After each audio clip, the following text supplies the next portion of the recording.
एक दशक में ही केंद्र में एक पार्टी की बहुमत वाली सरकार का दौर खत्म हो गया।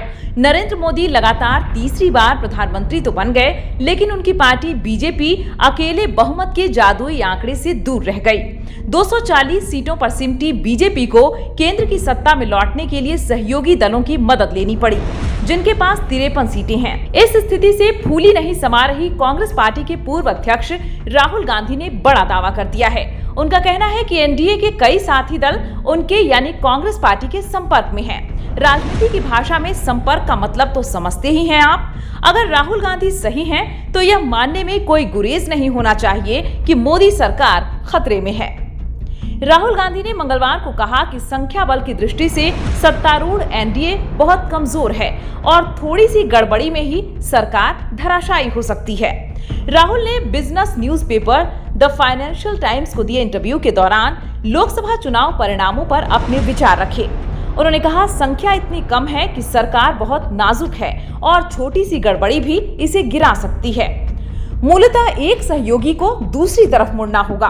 उन्होंने यह भी दावा किया कि एनडीए के कुछ सहयोगी हमारे संपर्क में हैं, लेकिन कौन? राहुल ने किसी का नाम तो नहीं बताया, लेकिन उन्होंने कहा कि मोदी खेमे में बहुत गहरी असहमति है। कांग्रेस नेता ने कहा कि लोकसभा चुनाव के नतीजों से पता चलता है कि भारतीय राजनीति में एक बड़ा बदलाव आया है। उन्होंने दावा किया कि मोदी के विचार और छवि को बड़ा झटका लगा है। उन्होंने तर्क दिया कि मोदी के नेतृत्व वाली तीसरी एनडीए सरकार संघर्ष करेगी, क्योंकि 2014 और 2019 में जो बातें नरेंद्र मोदी के पक्ष में थीं, वो इस बार नदारद हैं। परिणामों के बारे में गांधी ने कहा, यह सोच कि आप नफरत और गुस्से की राजनीति से लाभ उठा सकते हैं, भारत के लोगों ने इस चुनाव में इसे अस्वीकार कर दिया है। जिस पार्टी ने पिछले 10 साल अयोध्या के बारे में बात करने में बिताए, उसका अयोध्या में सफाया हो गया है। मूल रूप से यह हुआ कि धार्मिक नफरत पैदा करने का भाजपा का मूल ढांचा ध्वस्त हो गया है। राहुल गांधी ने इस बार विपक्ष के प्रदर्शन में सुधार के लिए अपनी 2 भारत जोड़ो यात्राओं को भी श्रेय दिया। उन्होंने कहा, न्यायिक प्रणाली, मीडिया, संवैधानिक संस्थाएं सभी विपक्ष के लिए बंद थे। तब हमने फैसला किया कि हमें अपने दम पर ही लड़ना होगा। हमारे खिलाफ जो दीवार खड़ी की गई, इस चुनाव में सफल होने वाले बहुत से विचार उसी से आए थे।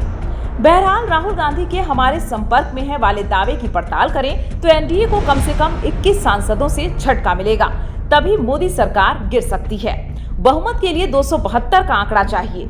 इनमें अकेले बीजेपी के पास 240 सीटें हैं। इसलिए बीजेपी को सरकार बचाने के लिए सहयोगी दलों से सिर्फ 32 सांसदों के समर्थन की जरूरत है। अभी सहयोगी दलों के पास 53 सांसद हैं। इनमें आंध्र प्रदेश के मुख्यमंत्री चंद्रबाबू नायडू की पार्टी टीडीपी के 14 और बिहार के मुख्यमंत्री नीतीश कुमार की पार्टी जेडीयू के 12 सांसद हैं। अगर ये दोनों एक साथ एनडीए से निकल जाएं, तो कुल 26 सांसद घट जाएंगे, यानी सरकार गिराने के लिए जरूरी 21 के आंकड़े से 5 ज्यादा। लेकिन क्या नायडू और नीतीश मोदी को झटका दे सकते हैं? राजनीति में कुछ भी हो सकता है। राहुल के दावे की परीक्षा तब तक होती रहेगी जब तक ऐसा कुछ हो नहीं जाता।